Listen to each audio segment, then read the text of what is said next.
I'm Chief Cheryl Victorian. This is Waco PD on the beat. Whether it's crime or just getting to know the Waco Police Department, we're here to talk about things that matter most to you. Welcome to Waco PD on the beat. I am Officer AJ Smith, the Crime Stoppers Coordinator for McLennan County, and you may notice that my partner in crime is missing.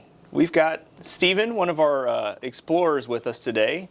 So Stephen and I are going to introduce, and then Sierra is going to cut in, and we're going to have a couple different interviews for exhibitors and different folks to come check out tomorrow at the Crime Prevention Summit. So Stephen, tell us about yourself and about the Explorers program. Well, my name is Stephen Torres, as you may know. I'm 18 years old. I attend Waco High.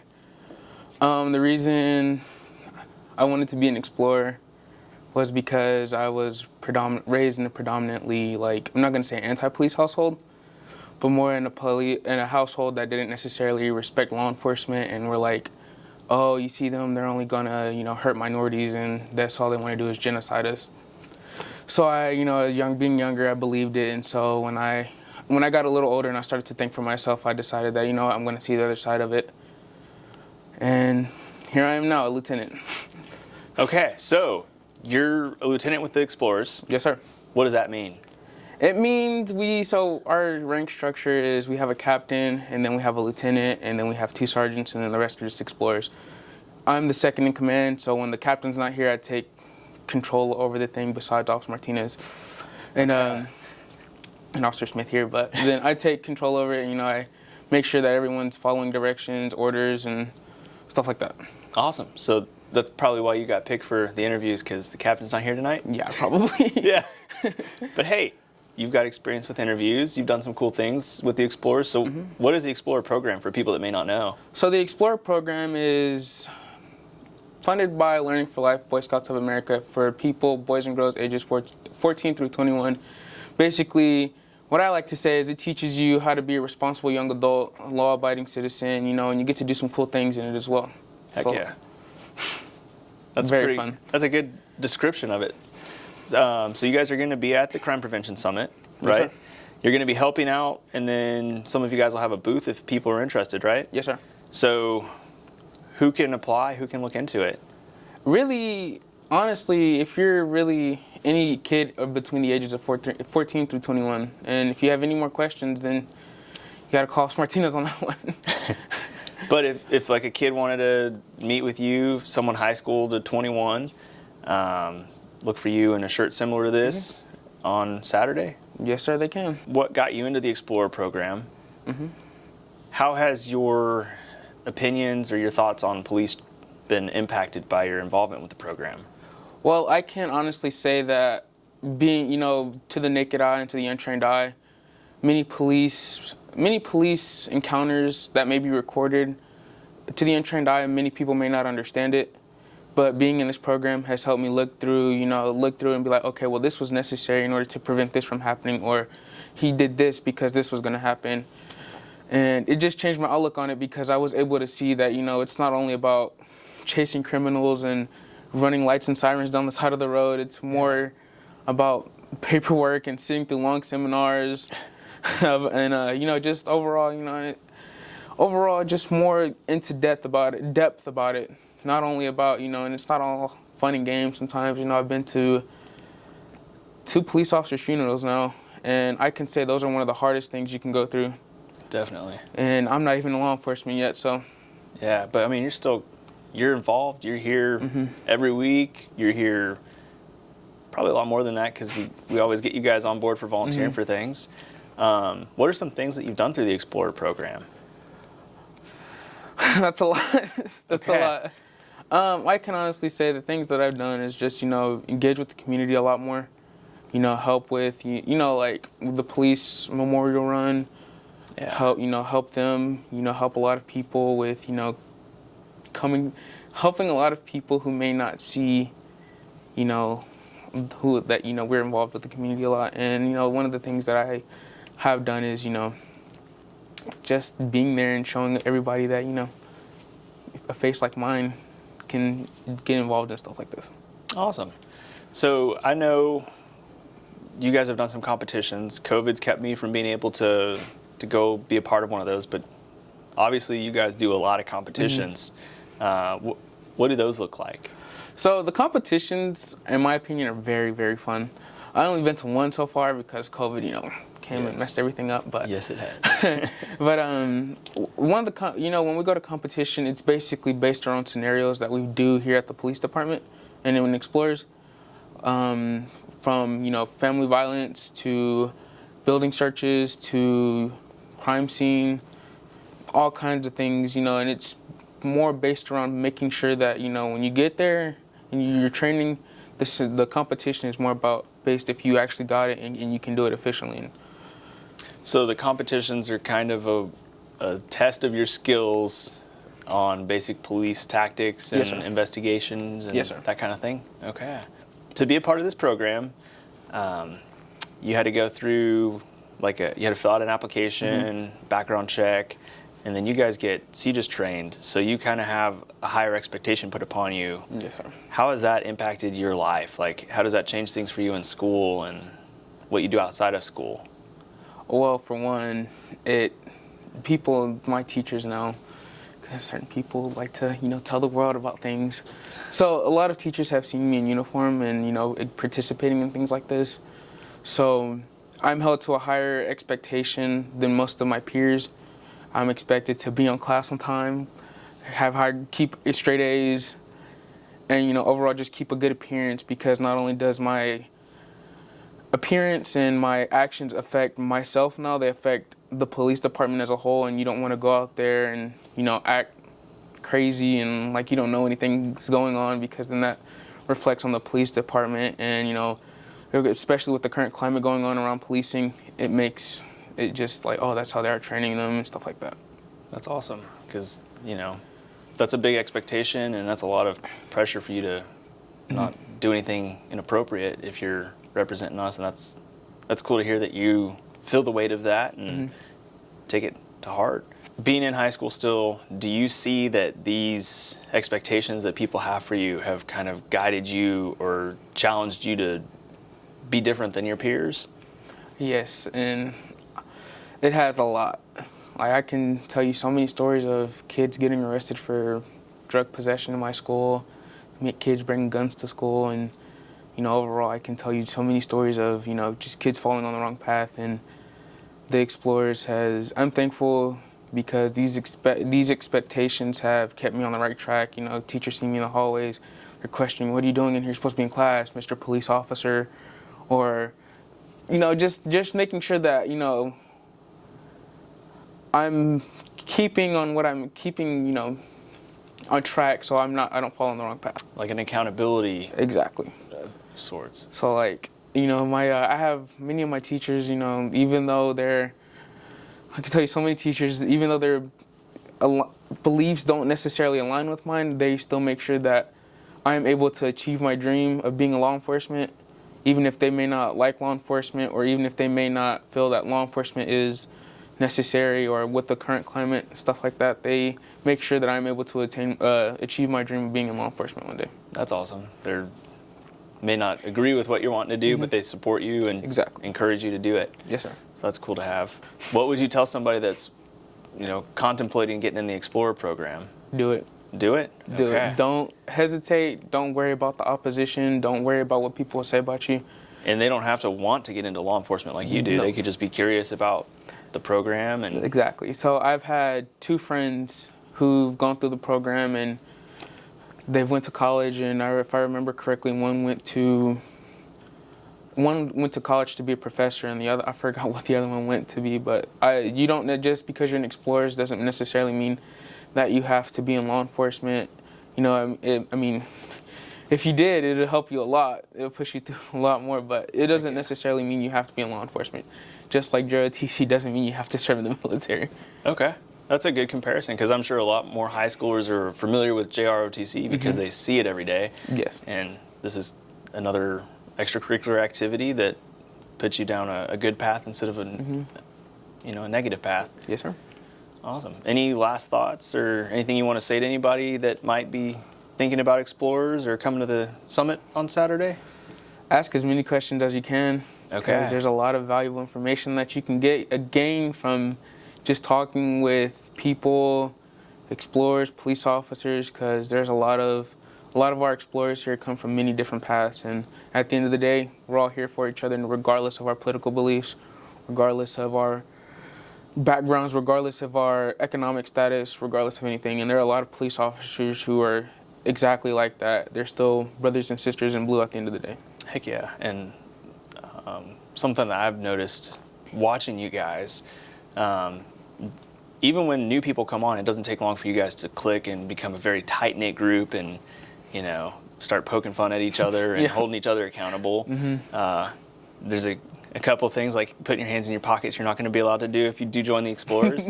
And they're going to call you out before Officer Martinez and I ever notice it. And certain words.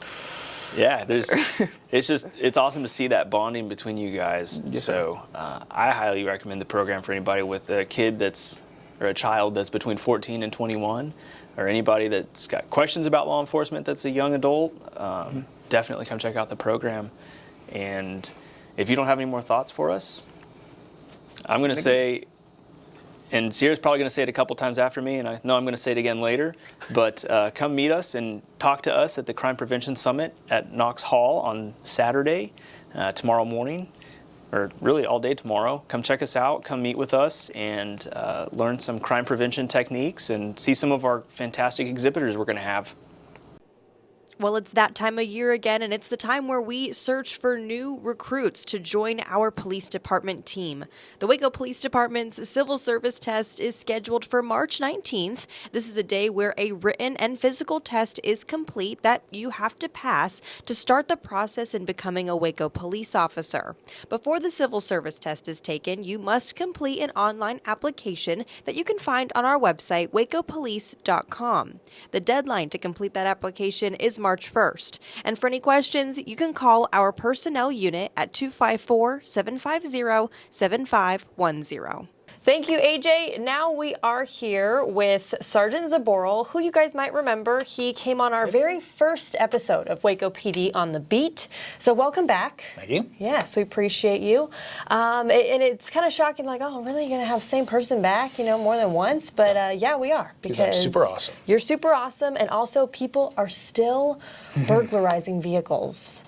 And so he's going to be at the Crime Prevention Summit on Saturday, 9 a.m. to 4 p.m., and you're going to be giving a little presentation on BMVs, which is, what's BMV stand for? Burglary motor vehicle. Okay, good. Now we got that out of the way for people to know. So, talk a little bit about your presentation. What are you going to be doing? So not just breaking into cars, but homes, buildings, storage facilities, theft in general, and stolen vehicles, and what constitutes a vehicle. And we're going to cram a lot of information in a short period of time. Yeah, these presentations, they're about 30 minutes long, so, but it's really good that these presentations are happening. I was excited to know that you guys would be coming out and giving different topics.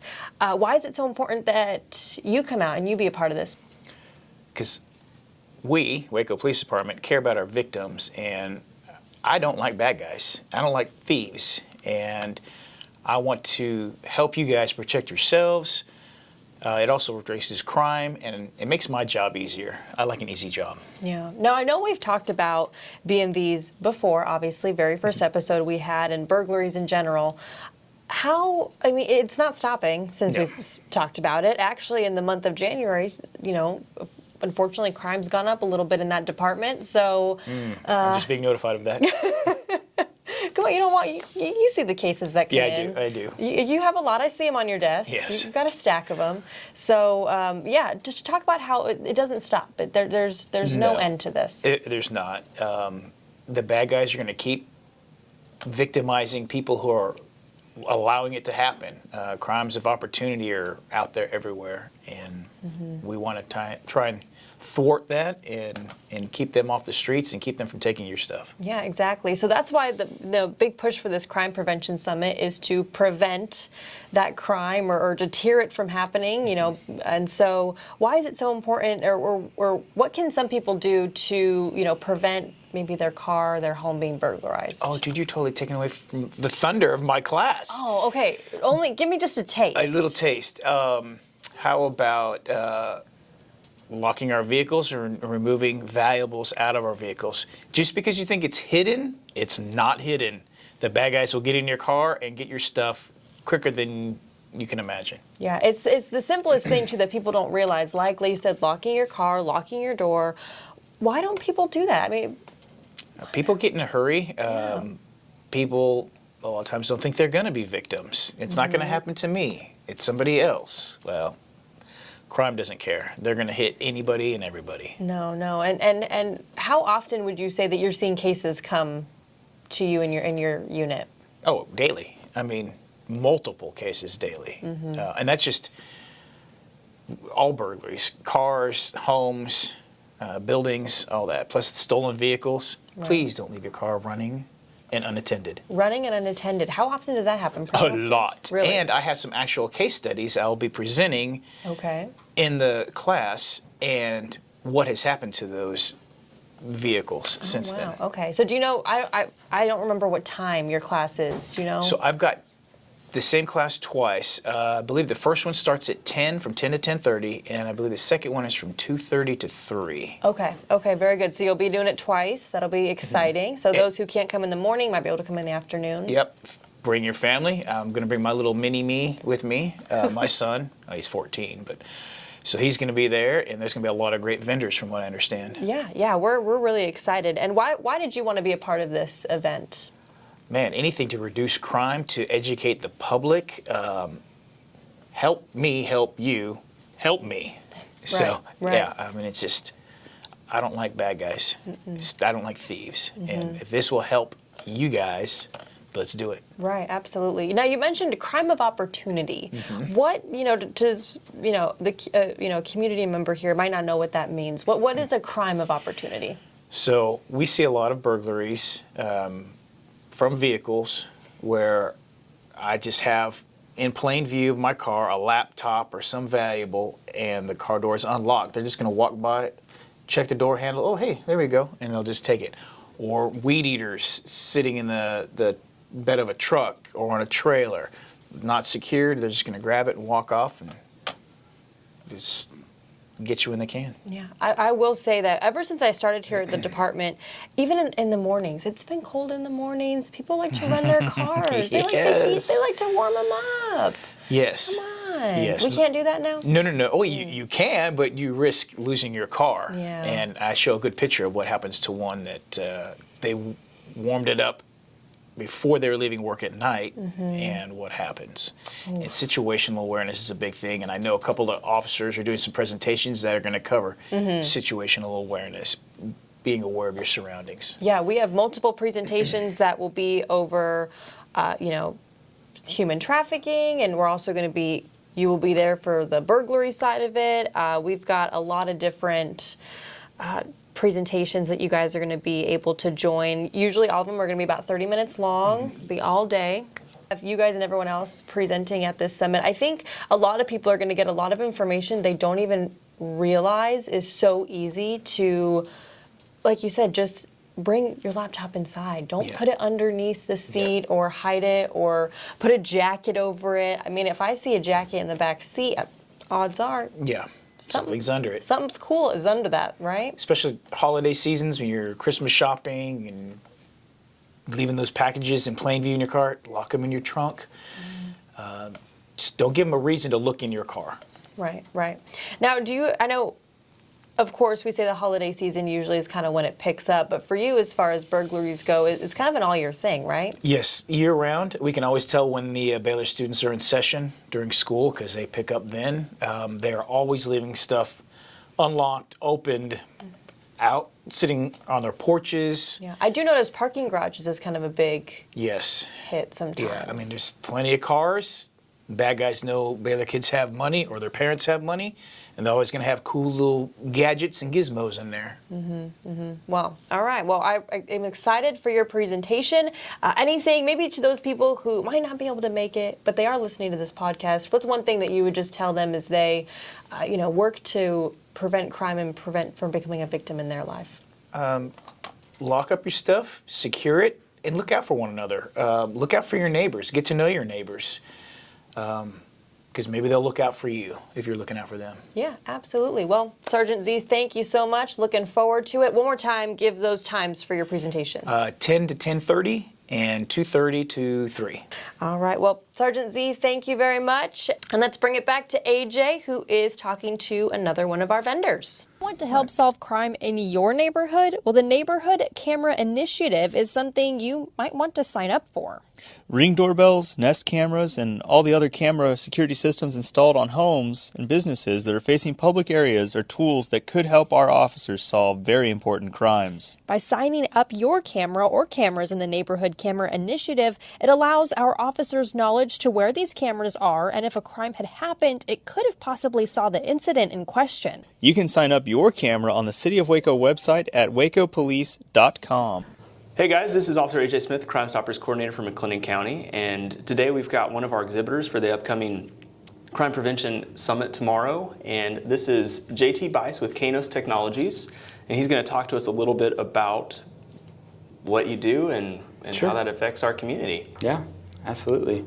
Yep. So I think that we're very excited to participate in the first annual crime summit, or crime prevention summit, I guess I should say. We're very excited to participate in the first annual crime prevention summit. So we're all ready to go. We're going to have a team of about 4 or 5 guys over there on Saturday. Awesome. So what exactly are you guys going to be showing off, talking about, and kind of give a little rundown on what your company is? Yeah, sure. So Knox Technologies is a technology service provider or a managed service provider. We've been called both, but we support the IT infrastructure, software, and general support topics from users for companies that don't have their own IT staff. So that covers everything from simple things like my printer doesn't work, all the way to doing the preventative things like what we're talking about today with regards to cybersecurity. Okay, awesome. How did you get into that? I've been in technology for about 20-something years. Got my start working for a Department of Homeland Security contractor after 9/11. There was a lot of money floating around in that market space, and then moved on from there and actually ended up at SpaceX. I ran IT for SpaceX and McGregor for a few years, and then left there and started Knox, and we are. This is our 6th year of operation. Awesome. Well, congrats on 6 years in the business. That's awesome. Thanks. So what kind of, without talking about everything that you'll have there, Sure. And entice people to come tomorrow, what kind of things can you talk about that you'd be bringing, and how that can help the community? Yeah, I think that a lot of the discussion topics that we're focusing on are around kind of more household cybersecurity risks. I think that that's mainly the focus of the summit that I can tell anyway.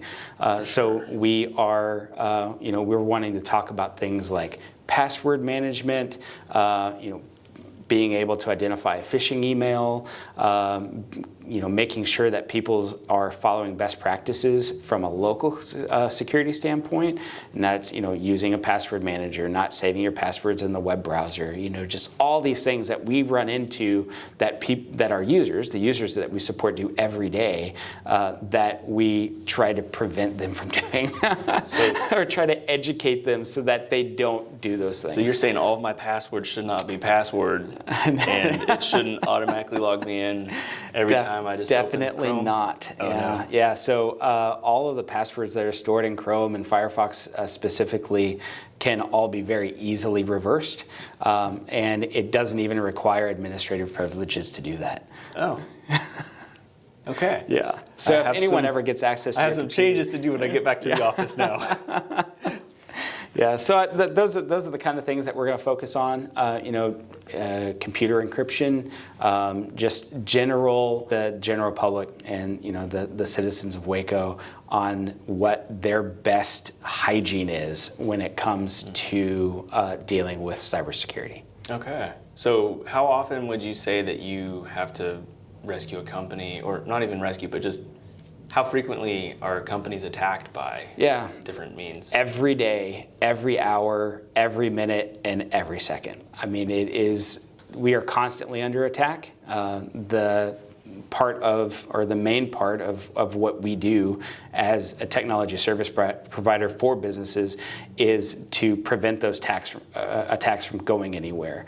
That's by doing not only the basics, like making sure that computers are up to date, they're running the latest version of all the software, that they have a firewall that's protecting them on the outside, but also we have additional things that are more proprietary to help prevent ransomware attacks and to prevent outsiders from being able to get in and take over or even snoop on somebody's internal network.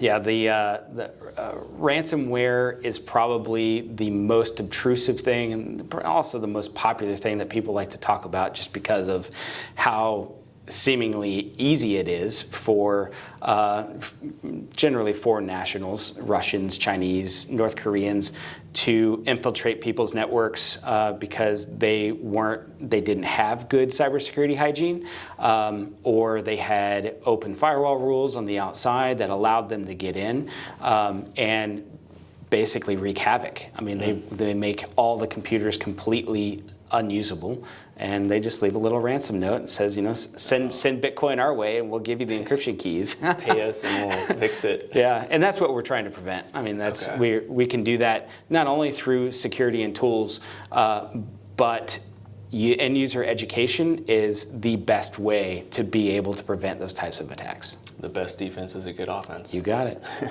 My wife loves it when I say that. Yeah. So why would a business want to contact you guys? Businesses would want to contact us if they're interested in securing their network, bringing their systems under a proven standard. So we have a management standard that we operate under. It's an MSP framework, so to speak, where we come in and we'll we'll analyze their local network, we'll see what they're doing, we'll recommend changes, and we'll go in and implement those. And then we'll also do a lot of things on the back end that not only make our jobs a little bit more automated, but provides a lot of peace of mind for the business owner and decision makers with regards to backups and, like we were talking about before, with ransomware prevention, obviously antivirus, anti-malware, but really it's the people because we kind of pride ourselves on our techs. Like, the person who's going to be solving that business's problem is the person that's also answering the phone. So we're not having them call in and talk to a dispatcher and then get put into a queue and then wait for a callback or set on hold. Yeah. Generally, our service times are very fast. That's awesome. And it sounds like you're going to be working with one person who, would it be wrong to say they become a part of the company? Like your employee here works for them as a contractor, essentially? Absolutely, yeah. We have several clients that whenever they're emailing vendors, they'll copy us and be like, hey, we're talking about this vendor relationship. What do you guys think about it? And it's nice to have that open dialogue with our clients, because then we can really come in and say, okay, well, I wouldn't do that for these reasons, or that's a great idea. We can certainly support that. We actually do become basically an employee of our clients. That's awesome to have that personal relationship. Yeah. It sounds like. Yeah. It sounds like what you were talking about at the beginning, where small companies that maybe aren't big enough for an IT department have access to an IT department now. Right. Yeah. So. With full security stack and a full management stack. So, awesome. Yeah, that is very much the case. So we try to make it affordable for small businesses to have enterprise grade cybersecurity and service. Awesome. That's a cool thing to have here locally. Yeah. Any last thoughts, remarks, or anything you can think of? Looking forward to seeing everybody on Saturday. Awesome. Same. Well, again, you guys come out and see us tomorrow morning at Knox Hall for the Crime Prevention Summit, the first one ever, and we look forward to seeing you there. Waco PD on the beat. The heartbeat serving